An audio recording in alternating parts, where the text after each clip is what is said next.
everyone and welcome to The Learning Ladder. My name is Isabella and today I'm doing the preschool tag. I saw Michelle from A Common Life and Lindsay from Mama Shmoo's Homeschool Reviews do this tag, and Michelle tagged anyone who watched a video, so I thought I'd join in. I've actually been thinking about doing something on preschool for a while on my channel anyway. I did used to post some preschool videos but I haven't obviously for a while, so I thought this would actually be a great way to update and add some more information. So my daughter is 5, she's not in preschool now, but it wasn't that long ago, so I can still remember everything that she really liked. And let's get started. So the first thing is, the question number 1 is, what are or were your little one's favourite picture books?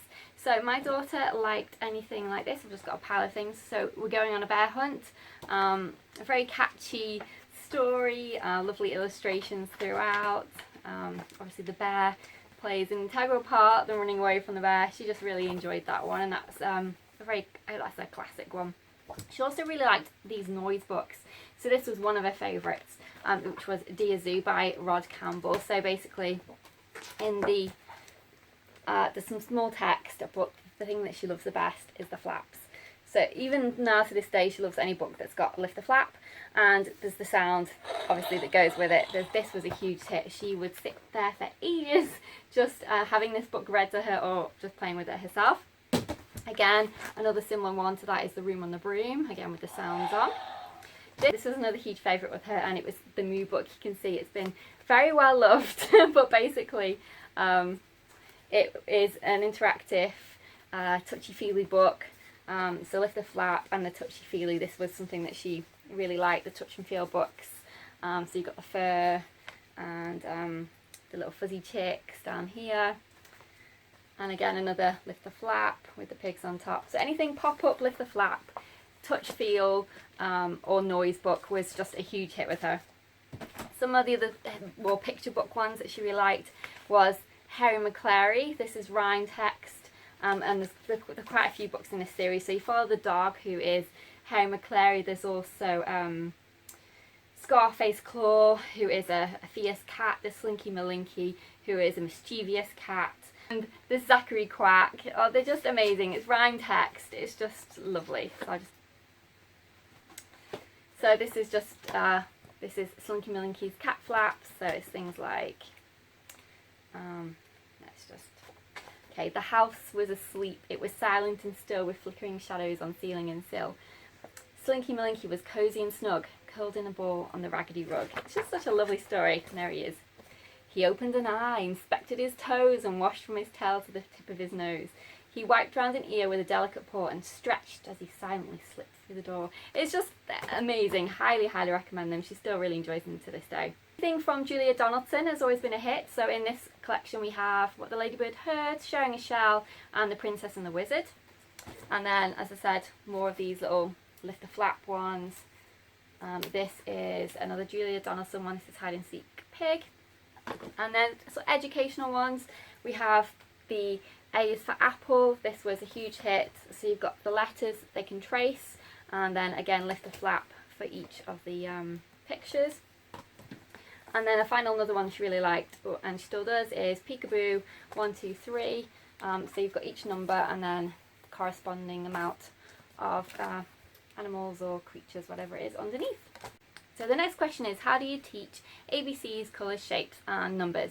So I started teaching my daughter her letters when she was 18 months too. So what I used to do was get wooden letter pieces and those foam ones that you put in the bath, and when she was playing in the bath I'd just take a letter up, show it to her, say A, and then again with the wooden letters we just say each letter, align them up, just little games like that, nothing too formal. But by the time she was 2 she completely knew all her alphabet. After that we moved on to sounds, and I would say, A says ah, through the phonetic sound through the whole alphabet, just the first sound though for each letter. And then she picked up on that, and then by the time she was 3 she knew her letters and her sounds, and we were starting to blend. Now in terms of colours, very similar. It was all through play. So I would get things like puzzles like this, and this would be her shapes as well. So we'd say what colour it was and what shape it was. So we do puzzles, just everyday life. So I'll point out things and say that's red, that's blue, that's green, you know, what the colour was. Crayons, markers, if we were colouring, I'd say what the colour was, and she just picked it up naturally that way. And again with shapes, we just play puzzle games and other games that we had with shapes in. I'd just tell her what the shape was. We'd look for shapes around the house like that. I'd draw shapes and, you know, tell her what they were, and it was just a very natural learning through play process. And again with numbers, we just count things, just count toys, or count stickers, or count pasta beads if we were, you know, beading, lacing, and just count anything she was doing. And over time she just gradually picked up on it. So by the time she was 3, she knew all the shapes, the colours and numbers, and the letters, just through play. The next question is, do you use a curriculum? So in preschool, no, we didn't use any curriculum. It was just a lot of reading books, and again, that's another way you can pick up the alphabet and everything else, just through reading books, and that's one of the things we did. Lots of reading, lots of play, lots of dramatic, imaginative play. So we used to play shops, play pet shop, play vet, all those kinds of things. Learn a multitude of skills just through play, and that's basically what we did. So we didn't need a curriculum in preschool. But in pre-K4, I did actually use the Confessions of a Homeschooler K4 curriculum. I think it's K4, K5 curriculum now. So basically it was going over letters, so writing them, going over sight words and all those kinds of things. And I also used the first book of Handwriting Without Tears, which was Letters and Numbers for You, I think it's called. It wasn't the orange, that's the kindergarten book. Yellow, green, I think it was green. My first letters and numbers for handwriting practice, and we also did some Singapore maths, but that was all in pre-K4. We didn't do anything in preschool, which for me is 3 to 4, pre-K is 4 to 5, and then kindergarten is 5, and then onwards. Although my daughter was still 4 when we started kindergarten, but she did turn 5 in her kindergarten year. Next question is, okay, the next question is, what are my favourite websites for teaching? I love thisreadingmama.com. She has so many free printables on her website, and there are also ones you can purchase as well, but she offers so many free wonderful printables, which is a blessing to all homeschool families. And I also love topschooling.net. I particularly like hers because she has some more science type top schooling activities on there that you can do, and also again tons of free printables on there. And obviously Confessions of a Homeschooler, which is well known throughout the whole homeschool community. She has lots of great resources on her website. And another website obviously is Teachers Pay Teachers. I don't actually think I ever used it in preschool, possibly a little bit in pre-K4, but I do really like that site too. Okay, the next question is, do you take your preschool, did you take your preschool on any community activities? And yes, we used to go to a Mommy and Me groups activities. Basically you stay with your little one and there's tons of toys in a room and other kids, and they just play. It's free play, and we used to do that weekly. We also used to go to soft play, swimming, all those kind of activities. And then obviously we go on our field trips to the zoo and all those kind of things, but I think this is relating to community activities, so for me that's Mommy and Me type groups, play groups. The next question is, how long did you teach your preschooler? So when she was in, as I said, when she was in preschool, it was a lot of learning through play, so there was no sort of time frame on it. We just played and learnt throughout the whole day. Pre-K4, it was a little bit more structured because we were doing some curriculum things, so it was basically just however long it took her to do a sheet, 5 minutes, 10 minutes per sheet, so probably around 20 minutes-ish, give or take, and then we do other fun learning activities throughout the day. The next question is, what are your favourite educational shows? So in preschool we didn't really watch much at all in terms of a lot of TV. She did enjoy Mickey Mouse Clubhouse, which does have educational elements to it. They do counting and they also do shapes as well. One of her favourites I remember from preschool was Mickey Mouse Clubhouse Show and Tell with Shapes, where Martian Mickey comes over and he's got all the different 3D shapes. She really loved that one. And they have to go and find them. The cones run off and the sphere's gone missing and they have to go around chasing them. She loved that episode. In pre-K, she started watching the Magic School Bus, which she loves to this day. Any kind of documentary, she really likes watching documentaries, so about animals. So we've been watching The Blue Planet, but you do have to be careful, obviously, which episode you're watching, because it is natural predator-prey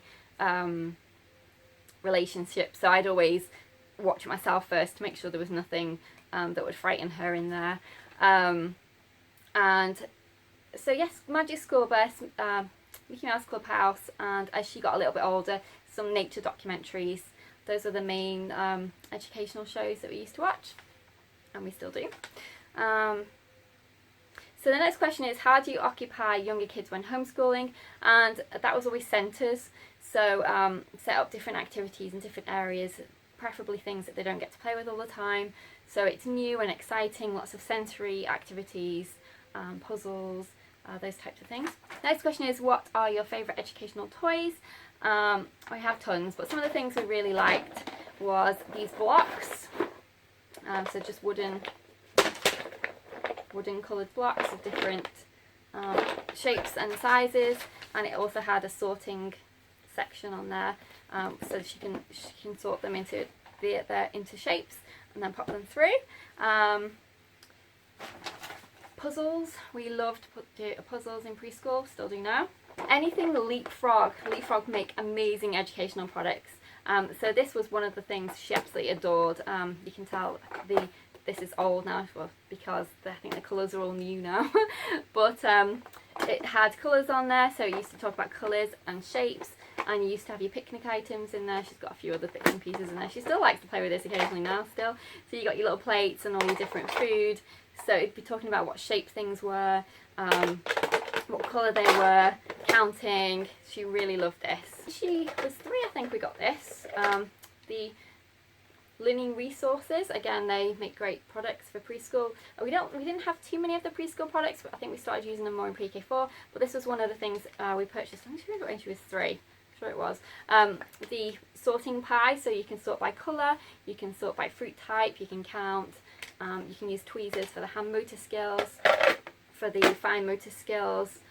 So that was a hit. And then basically paint. So lots of painting, crafting, gloop, all those kind of things. I think that was it. I think that was all the questions. So in terms of tags, and I tagged 2+3 to do this particular tag, and anyone else who would like to join in. Thanks for watching. Take care. See you soon. Bye for now.